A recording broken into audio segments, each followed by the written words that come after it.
मौजा में खतियानी जमीन को लेकर विवाद ने तूल पकड़ लिया। दलित समुदाय ने भाजपा नेता दिलीप वर्मा पर 2 एकड़ 40 डिसमिल जमीन पर फर्जी दस्तावेजों के जरिए अवैध कब्जा करने और प्लॉटिंग कर बेचने का गंभीर आरोप लगाया है। यह जमीन ललित चमार और तुलू चमार के नाम पर है और मामला 2021 से अदालत में लंबित है। विरोध के दौरान जमीन धारकों की शिकायत पर पुलिस मौके पर पहुंची और स्थिति को शांत कराया। अब देखना होगा कि प्रशासन इस मामले में क्या कदम उठाती है। क्या नाम हुआ? मेरा टिपन दास नाम हुआ। क्या मामला है? मामला यही है कि ललित चमार और तुलो चमार के नाम से जमीन है, उसमें हम लोग आके खरपाई कर रहे हैं, लेकिन कोई नहीं मान रहा है। 5 साल से लड़ा रहे हैं, केस मुकदमा भी चल रहा है। तो काम जब रोकते हैं तो कभी काम शुरू कर देता है, कभी आते हैं तो कभी इसी कर देता है। हम लोग खटने खाने वाला आदमी, कमाने वाला आदमी, हम गरीब दुखी आदमी, उसमें हम लोग माने कि पैसा नहीं होता तो क्या करें। मामला यही है जमीन वाला। हाँ, क्या हुआ आपका जमीन को? हमरा जमीन है, हमरा दादा ससुर है, परदादा है, 7 पीढ़ी पर ये जमीन चल रहा है। जगह का नाम क्या है? कौन सा खाता प्लॉट है, कुछ पता है? वो वाला खाता प्लॉट साहब हम लोग नहीं जानते, हमारा बेटा ही है। लिखल है ना? कौन कौन लोग जमीन कब्जा कर रहा है आपका?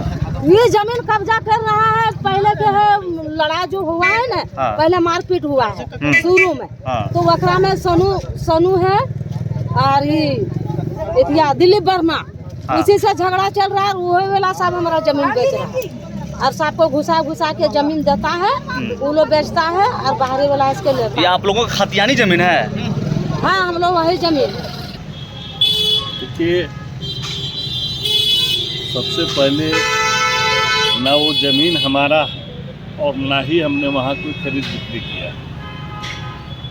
रही बात कुछ लोग अपने राजनीति से प्रेरित होकर के कह सकते हैं, इसको तो हम लोग सार्वजनिक जीवन में है, इसको हम लोग मना भी नहीं कर सकते। कुछ दिन पूर्व उनके द्वारा, उन परिवार के द्वारा दावा किया गया था, वहाँ हमारे एक अपने परिवार के लोगों के द्वारा गृह निर्माण किया जा रहा था, जिसमें लोग बाधा डाल रहे थे।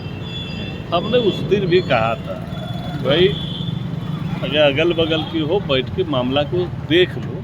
हाँ। और जहाँ तक मुझे जानकारी है कि मैं, आप सभी जानते हैं कि उस क्षेत्र में मैं मुखिया भी रह चुका हूँ। जिस खाते की बात आप कर रहे हैं वो हमने देखा है कि और जानते हैं कि वो शक्तिकांत भट्टाचार्य का तो ये खाता है, जैसा हम लोग जानते हैं। अब इनका जो दावा होगा ये सिविल का इशू है और कानून का मसला है। अगर उसके बाद भी इनका कहीं से भी बनता होगा तो ये अपना प्रशासनिक रूप से या जिस तरीके से हो कानूनी रूप से वो देख सकते हैं। हमारे कि बहुत स्पष्ट हम कह रहे हैं कि उस ज़मीन से ना उसके हमको दूर दूर तक कोई रिश्ता और नाता नहीं। अब सामाजिक सरोकार के कारण कहीं कोई कुछ बुला ले तो जो जायज़ नाजायज़ बातें बोलने पड़ती वो तो हम